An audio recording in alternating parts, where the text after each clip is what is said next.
KKMD 396화 1945 번역. 러시아의 최신의 전차 T-14 아르마타는 왜 우크라이나에 나타나지 않았을까? 러시아가 우크라이나를 침공한 지 거의 한 달이 되어가고 있습니다. 길어지는 전쟁에 사람들의 생활터전은 그야말로 쑥대밭이 되어가고 무고한 생명들이 숱하게 희생당하고 있습니다. 우크라이나의 총성이 사라지고 무너진 생활터전을 다시 일으켜 세우는 그날이 하루빨리 오기를 바라며 KKMD 396번째 이야기를 시작해 보도록 하겠습니다. 푸틴이 자랑하던 수-57 팍파나 T-14 아르마타 같은 최첨단 무기는 온데간데 없고 구식 무기들 위주로 우크라이나를 침공하는 러시아를 보면서 의아함을 느끼는 것은 비단 저만이 아니었나 봅니다. 미국의 군사 전문지 1945는 러시아의 최신의 전차 T-14 아르마타는 왜 우크라이나에 나타나지 않았을까? 라는 제목의 기사를 3월 18일 게재했는데요. 미국의 제블린 및 영국의 엔로 같은 대전차 미사일에 의해 수많은 장갑차와 전차들을 손실당하고 있는 러시아가 게임 체인저라고 자랑에 맞지 않던 T-14 아르마타를 왜 배치하지 않는지에 대한 이유를 유추해보는 내용의 기사입니다. 기사 번역을 마치고 간단하게 제 생각을 말씀드린 후 영상을 마무리 짓도록 하겠습니다. 기사 원문은 노란색 글자로 표시됩니다. 러시아의 최신의 T-14 아르마타 주력 전차는 어디에 있는 것일까? 우크라이나에 없는 것은 거의 확실한 것 같다. 러시아군이 자랑에 맞지 않는 T-14 아르마타 주력 전차는 오랫동안 푸틴 정부에 의해 전장의 판도를 바꿀 게임 체인저로 선전되어 왔다. 2015년 5월 모스크바에서 열린 전승기념일 퍼레이드에서 처음 공개된 이후 이 주력 전차의 진보된 능력들은 높은 평가를 받고 있었다. 그러나 T-14 아르마타는 우크라이나 전장에 배치되지 않았다. 아마도 아르마타를 가장 필요로 하는 곳이 우크라이나일 것이 틀림없는데도 말이다. T-14 아르마타 어떤 전차인가? 아르마타 개발 프로그램은 2010년 러시아 국방부가 오비액트 195, 즉 T-95 프로그램을 종료했을 때 시작되었다. T-95 프로그램은 혁신적이라고 부르기에는 부족하지만 진화적이라고 설명하기에는 너무 앞서간 전차였다. 대신 등장한 신형 아르마타 전차는 소련 시대의 군사 하드웨어 설계에서 진일보한 큰 기술적 도약으로 여겨졌다. 아르마타 전차는 아예 밑바닥부터 옛 소련 혹은 현 러시아 전차 플랫폼과는 질적으로 다른 것이었기 때문이다. 차체 모양부터 어찌 보면 서방 전차와 매우 비슷하게 생긴 길고 네모나게 생긴 포탑까지 아르마타의 생김새는 과거 소련식 설계에서 두드러지게 벗어나 있다. T-14는 또한 냉전시대 소련과 현대 러시아 주력 전차에서 흔히 볼 수 있었던 6개의 보기륜 대신 7개의 보기륜을 장착하고 있다. 또 다른 혁신적인 특징 중 하나는 무인 포탑으로 자동 장전 기능을 갖춘 동시에 원격으로 제어되는 125mm 활강포를 탑재하고 있다. 총 45발의 포탄을 장착할 수 있으며 레이저 유도 미사일을 발사할 수도 있다. 또한 2A82 125mm 포는 2A83 152mm 포로 업그레이드 될 수 있도록 설계되었으며 부무장으로 코드 12.7mm 기관총이나 PKTM 7.62mm 기관총을 장착한다. T-14의 포탑 상부는 기상 계측 타워, 위성 통신 장치, 러시아식 GPS인 글로나스, 데이터 링크 및 무선 통신 안테나를 수용할 수 있도록 개발되었다. T-14 아르마타의 방호력. 아르마타는 또한 탑승하는 3명의 승무원을 안전하게 보호할 수 있도록 설계되었다. 첫째, T-14는 적의 공격에 대한 노출은 줄이고 승무원의 안전과 생존성은 높일 수 있도록 탐지가 어려운 형태로 설계되어 있다는 특징을 지니고 있다. 둘째, 조종수와 포수 그리고 전차장은 차체 앞쪽의 장갑으로 둘러싸인 승무원실에 탑승하여 자동 장전 장치와 전차 중앙에 위치한 탄약고로부터 보호받는다. 또한 승무원실 자체가 복합 재료로 만들어져 있으며 다층 장갑으로 보호되도록 설계되었다. 분석 보고서에 따르면 T-14의 장갑은 현재 존재하는 거의 모든 포탄의 직격탄을 견딜 수 있다고 한다. 전차 전방부도 대전차 유도탄, 로켓, RPG 같은 대전차 포탄을 요격할 수 있는 능동 방어 시스템이 장착될 수 있도록 개발되었다. 그 결과 T-14는 스타나그 4569 레벨 5 수준의 방호력을 제공하는 것으로 보고되고 있다. 이 전차의 전반부는 반응성 장갑을 활용하도록 개발되었고, 반면 후반부에는 RPG와 같은 대전차 무기로부터 추가적인 보호를 제공하는 철망식 장갑이 장착되었다.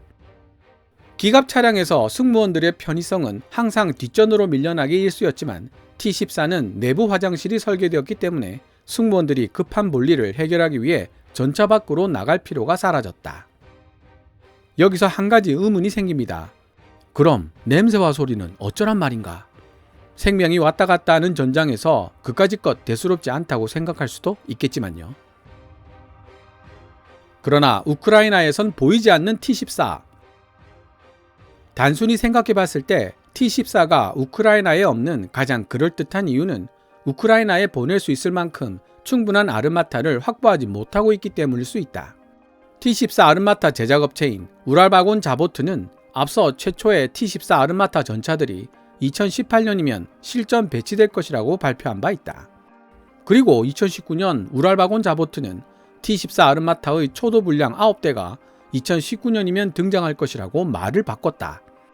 하지만 2019년도 지나간 상황에서 이 회사 대표는 20대의 T-14가 테스트되고 있으며 2021년 말까지 80대의 T-14가 준비될 것이라고 말했다.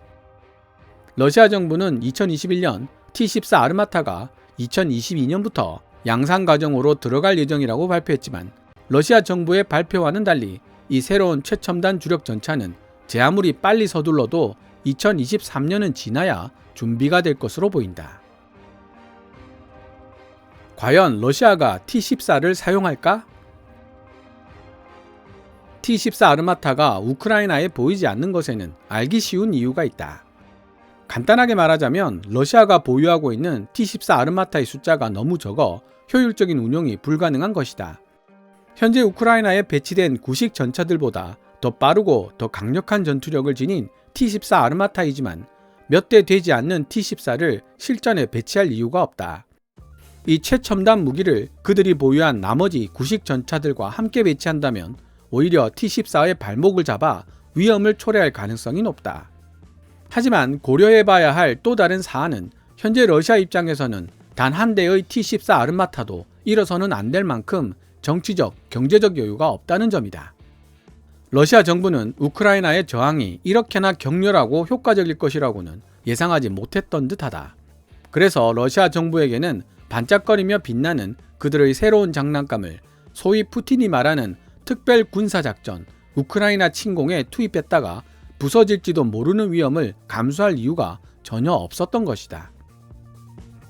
T-14를 우크라이나에 투입하지 않았던 것은 러시아 연방 대통령 블라드미르 푸틴에게 행운이었을 수도 있다.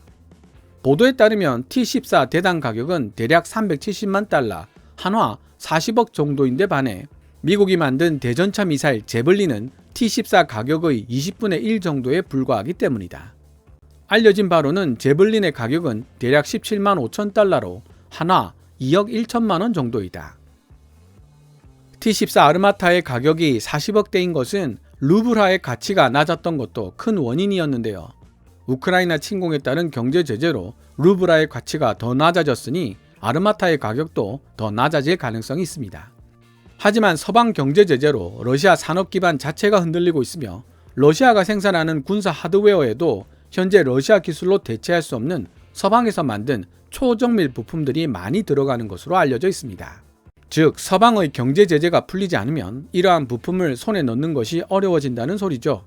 그나마 아쉬운 대로 중국제 부품을 쓰는 방법도 있겠지만 한계가 있을 것으로 보입니다.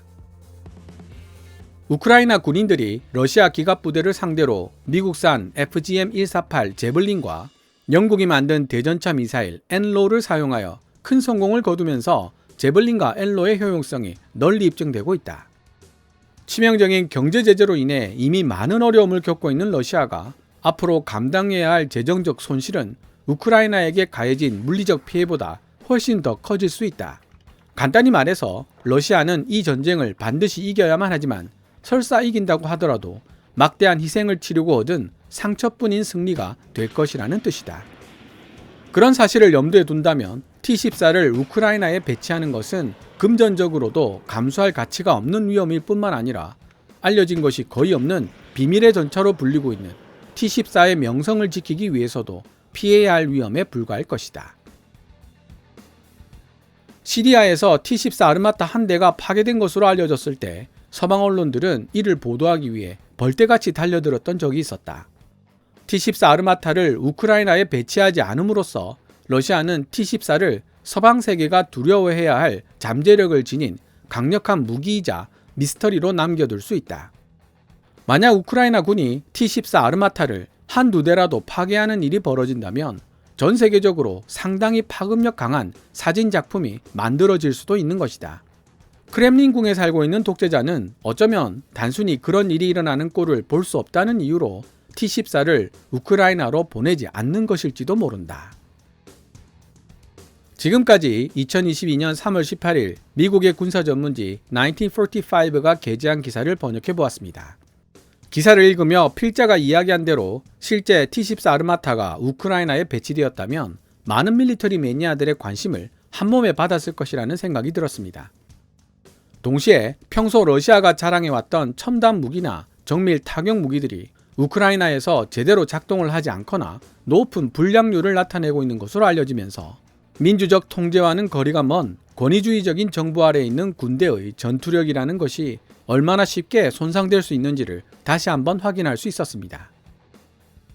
얼핏 보면 중국이나 러시아처럼 강력한 1인 리더십에 의해 움직이는 나라들의 의사결정이 빠르고 효율적인 것 같지만 민주주의 국가에서 흔히 볼 수 있는 비판과 자정 기능이 상실되어 있기 때문에 시간이 지날수록 정책 결정자가 자기만의 성에 갇혀 귀를 막아버리는 결과를 불러오게 된다는 것이죠. 푸틴 러시아 대통령을 보면서 절대 권력은 절대 부패한다고 역설했던 영국의 정치가 존 달버그 액튼의 격언을 다시 한번 떠올리게 되었습니다. 대한민국 정치권과 군 수뇌부 역시 비판과 자정 기능이 제대로 작용하고 있는지 되돌아볼 필요가 있을 것이라고 느꼈고요. 어쩌면 눈에 불을 켜고 국방정책과 무기체계 개발을 지켜보고 비판하고 있는 대한민국 밀리터리 매니아들 덕분에 대한민국 군은 항상 더 긴장하고 발전해 나갈 수 있었던 것일지도 모르겠습니다. 오늘 KKMD에서 준비한 내용은 여기까지입니다. 좋아요와 구독 신청은 제작자에게 큰 힘이 됩니다. 방송된 내용들은 KKMD 블로그에서도 읽어보실 수 있으며 구글 검색창에서 KKMD를 검색하시면 됩니다. 또한 후원 멤버로 가입해 주시면 영상 제작 지원과 더불어 업로드된 영상을 더 일찍 만나보실 수 있습니다. 지금까지 시청해 주셔서 감사합니다. Kevin's Military Channel KKMD